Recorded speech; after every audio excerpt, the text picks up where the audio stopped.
ನಮಸ್ಕಾರ, ನಾನು ನಿಮ್ಮ ಆತ್ಮೀಯ ಆದಿಪ್ರಿಯ. ಇವತ್ತೊಂದು ವಿಡಿಯೋ ಮಾಡ್ಲಿಕ್ಕೆ ಒಂದು ಕಾರಣ ಇದೆ. ನನ್ನ ಮುಂದೆ ಒಬ್ಬರು ವಿಶೇಷ ಅತಿಥಿ ಇದ್ದಾರೆ. ಅವ್ರನ್ನ ನಿಮಗೆಲ್ಲ ಪರಿಚಯ ಮಾಡಿಕೊಂಡು ಕೊಡಬೇಕೆಂಬ ಉದ್ದೇಶದಿಂದ ಈ ವಿಡಿಯೋ ಮಾಡ್ತಿದ್ದೇನೆ. ವಿಚಾರ ಏನಂದ್ರೆ, ನನ್ನ ಮುಂದೆ ಕೂತ್ಕೊಂಡಿರೋರು ಮತ್ತೆ ಯಾರೆಲ್ಲ ನನ್ನ ಚಿಕ್ಕಪ್ಪ. ಇವರ ಹೆಸರು ಕೆ ವ್ಯಾಸಕೃಷ್ಣ ಭಟ್. ಇವರು ಮೂಲತಃ ನಮ್ಮ ಉಡುಪಿ ಜಿಲ್ಲೆಯವರಾಗಿದ್ದಾರೆ. ಕೆಲವು ವರ್ಷಗಳಷ್ಟು ನಮ್ಮ ದಾವಣಗೆರೆಯಲ್ಲಿದ್ದು ಈಗ ಪ್ರಸ್ತುತ ಮುಂಬೈಯಲ್ಲಿದ್ದಾರೆ.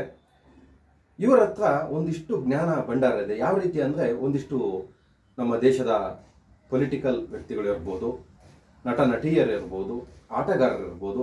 ಅಷ್ಟೇ ಅಲ್ಲ, ನಮ್ಮ ಕುಟುಂಬದ ಹೆಚ್ಚಿನ ವ್ಯಕ್ತಿಗಳ ಒಂದು ಜನನ ದಿನಾಂಕಗಳು, ಯಾರಾದ್ರೂ ಹಿರಿಯರು ಸತ್ತಿದವರ ಮರಣ ದಿನಾಂಕಗಳು, ಅವರ ಮದುವೆ ದಿನಾಂಕಗಳು, ಈ ರೀತಿ ಎಲ್ಲ ಬಾಯಿಪಾಠ ಇಟ್ಕೊಂಡಿರುವಂಥ ವಿಶೇಷ ವ್ಯಕ್ತಿ.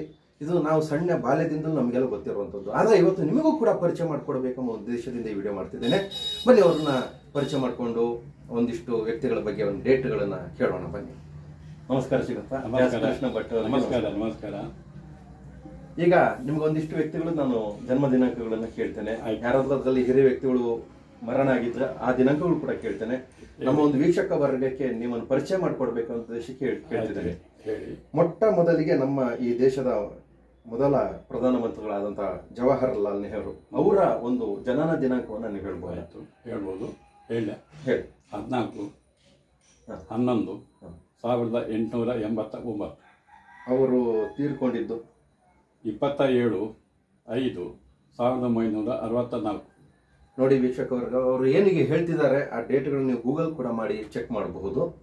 ನಂತರ ಇದೇ ರೀತಿ ಇಂದಿರಾ ಗಾಂಧಿ ಅವರು ಜನನ ಮತ್ತು ಮರಣ ಎರಡೂ ಹೇಳ್ಬಿಡಿ. 19 ಇಂದಿರಾ ಗಾಂಧಿ ಅವರು 19/11/1917 ಜನನ.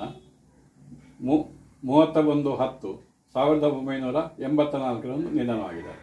ಅದೇ ರೀತಿ ರಾಜೀವ್ ಗಾಂಧಿ ಅವರದ್ದು ಏನು ಹೇಳ್ಬೋದು? ರಾಜೀವ್ ಗಾಂಧಿ ಅವರದ್ದು 20/8/1944 ಜನನ. 21/5/1991 ಮರಣ. ರಾಜೀವ್ ಗಾಂಧಿ. ಈಗ ಅವ್ರು ಏನು ಡೇಟ್ಗಳು ಹೇಳ್ತಿದ್ದಾರೆ ನಿಮ್ಗೆ ಅನ್ಸಿರ್ಬೋದು, ಇಲ್ಲಿ ಯಾರೋ ಒಬ್ರು ಹೇಳ್ಕೊಡ್ತಿದ್ದಾರೆ, ಅಲ್ಲ ಯಾರೋ ಒಬ್ರು ಹಿಂಗೆ ತೋರಿಸ್ತಿರ್ಬೋದು ಅಂತ ಅನ್ಕೊಳ್ಬೋದು. ಆ ರೀತಿ ಅನ್ಕೊಳ್ಬೇಡಿ. ಇವ್ರನ್ನ ನೇರವಾಗಿ ಭೇಟಿ ಮಾಡ್ಲಿಕ್ಕೆ ಒಂದು ಅವಕಾಶ ಕೂಡ ಇದೆ. ಅವ್ರನ್ನ ನೇರವಾಗಿ ಯಾರಾದ್ರೂ ವಿಡಿಯೋ ಮಾಡಿ ಕೂಡ ಅವ್ರನ್ನ ಪರಿಚಯಿಸ್ಲಿಕ್ಕೆ ಒಂದು ಅವಕಾಶ. ಇದೊಂದು ಕೇವಲ ಒಂದು ಪೀಠಿಕೆಗೋಸ್ಕರ ಈ ವಿಡಿಯೋ ಮಾಡ್ತಿದ್ದೇನೆ. ಅದೇ ರೀತಿ ನಮ್ಮ ಸಂಜಯ್ ಗಾಂಧಿ ಅವ್ರದ್ದು ಜನನ. ಸಂಜಯ್ ಗಾಂಧಿ ಅವರು ಜನನ 14/12/1946. ಅವರ ನಿಧನ 23/6/1980. ಆಯ್ತು. ಈಗ ನಾವು ಒಂದಿಷ್ಟು ನಟರ ಬಗ್ಗೆ ಕೇಳೋಣ ಅಂತ ಹೇಳಿದ್ದೇನೆ. ನಮ್ಮ ಡಾಕ್ಟರ್ ರಾಜ್ಕುಮಾರ್ ಅವರ ಬಗ್ಗೆ, ಕರ್ನಾಟಕದ ಅತ್ಯುತ್ತಮ ಮೇರು ನಟ. ಅವರ ಒಂದು ಜನನ ದಿನಾಂಕ. ಅವರದ್ದು ಜನನ 24/4/1929. ಅದೇ ರೀತಿ ಅವರು ಯಾವಾಗ ಬಿಟ್ಟು ಅವರು ನಿಧನವಾಗಿರುವುದು 12/4/2006 ಇಸ್ವಿ. ನೀವು ಹೇಳ್ತಾ ಹೋದ್ರೆ ಬಹಳಷ್ಟು ನಟರ ದಿನಾಂಕಗಳನ್ನ ಹೇಳ್ತೀರಿ. ಅಷ್ಟು ಹೇಳಲಿಕ್ಕೆ ಇಲ್ಲಿ ಸಮಯದ ಅವಕಾಶನೂ ಕಡಿಮೆ ಇರುತ್ತೆ. ಹಾಗೆ ಒಬ್ಬರು ವಿಷ್ಣುವರ್ಧನ್ ಅವರ ಬಗ್ಗೆ. ವಿಷ್ಣುವರ್ಧನ್ ಅವರ ಜನನ 17/9/1950. ನಿಧನ 30/12/2009. ಓಕೆ. ಇನ್ನು ನಾವು ಒಂದು ಸ್ವಲ್ಪ ಈ ಪೊಲಿಟಿಕಲ್ ವಿಚಾರಕ್ಕೆ ಬಂದ್ರೆ, ಪೊಲಿಟಿಷಿಯನ್ಸ್ ಅವರು ನಮ್ಮ ದಾವಣಗೆರೆಯಲ್ಲಿ ಡಾಕ್ಟರ್ ಶಿವಶಂಕರಪ್ಪ ಅವರಿದ್ದಾರೆ. ಅವರ ಒಂದು ಜನನ ದಿನಾಂಕವನ್ನು ಹೇಳ್ಬಹುದಾ? ಅವರ ಜನನ ದಿನಾಂಕ 16/6/1931 ಜನನ. ಅವರ ಮಗ ಏನಿದ್ದಾರೆ ಮಲ್ಲಿಕಾರ್ಜುನ, ಈಗ ಅವರು MLA, ಅವರ ಒಂದು ಜನನ ದಿನಾಂಕ ಹೇಳ್ಬಹುದೇ? ಅವರ ಜನನ 22/9/1967. ಈಗ ನಮ್ಮ ದಾವಣಗೆರೆ ನಿಮ್ಗೊಂದಿಷ್ಟು ಜೀವ ಕೊಟ್ಟಿದ್ದು ಒಂದು ಉಡುಪಿ ಆಗಿದ್ರು ಕೂಡ ನಿಮ್ಗೆ ಜೀವನ ಕೊಟ್ಟಿದ್ದು ಒಂದು ಕಾಲದಲ್ಲಿ ದಾವಣಗೆರೆ. ಹಾಗಾಗಿ ದಾವಣಗೆರೆ ಒಂದು ವಿಚಾರಕ್ಕೆ ಕೇಳ್ತೇನೆ. ನಮ್ಮ ದಾವಣಗೆರೆ ಯಾವಾಗ ಚಿತ್ರದುರ್ಗ ಜಿಲ್ಲೆಯಲ್ಲಿ ತಾಲೂಕಾಗಿತ್ತು, ನಂತರದಲ್ಲಿ ಅದು ಜಿಲ್ಲೆ ಆಯಿತು, ಯಾವ ವರ್ಷ ಆಯಿತು, ಯಾವ ದಿನಾಂಕ ಆಯಿತು ಅಂತ ಹೇಳಲಿಕ್ಕಾಗುತ್ತಾ? ಹೇಳ್ಬೋದು.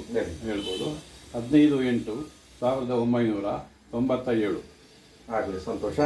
ಇನ್ನು ನಾವು ಸ್ವಲ್ಪ ಕ್ರಿಕೆಟ್ ಕಡೆ ತಾರೆಗಳ ಬಗ್ಗೆ ಒಂದು ಕೇಳೋದಾದ್ರೆ, ನಮ್ಮ ಕಪಿಲ್ ದೇವ್ ಅವರು ಅವರ ಒಂದು ಯಾವ ಜನನ ದಿನಾಂಕ?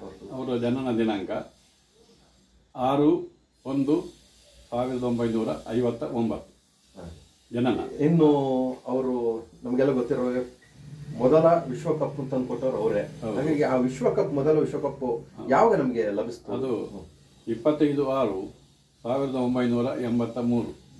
ಇನ್ನು ನಮ್ಮ ಕ್ರಿಕೆಟ್ ದಂತ ತಾರೆ ಯಾರು ನಮ್ಮ ಸಚಿನ್ ಅವರೇ, ಸಚಿನ್ ತೆಂಡೂಲ್ಕರ್ ಅವರ ಒಂದು ಜನನ ಅವರ ಜನನ 24/4/1973.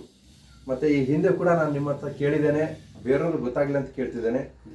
ನಮ್ಮ RTO ಕೊಡುವಂತ ನಂಬರ್ಗಳಿದೆ, ಒಂದು ಪ್ರತಿಯೊಂದು ಜಿಲ್ಲೆ ಅಥವಾ ಒಂದು ಪ್ರಾಂತ್ಯವಾರ ಏನು ಕೊಡುತ್ತೆ, ಅದ್ರ ಬಗ್ಗೆ ನಾವು ಸಣ್ಣವ್ರನ್ನ ನೋಡ್ತಾ ಇದ್ವಿ. ಏನೋ ತಕ್ಷಣ ಕೇಳಿದ್ರೆ ಇಂಥ ಗಾಡಿ ಹೋಗ್ತಿದ್ವಿ, ಇದು ಇಂಥದ್ದೇ ಊರು ಅಂತ ನೀವು ಹೇಳುವಂತ ಒಂದು ಚಾಕಚಕ್ಯತೆ ಆ ಕಾಲದಿಂದಲೇ ನಿಮ್ಮಲ್ಲಿ ಇತ್ತು.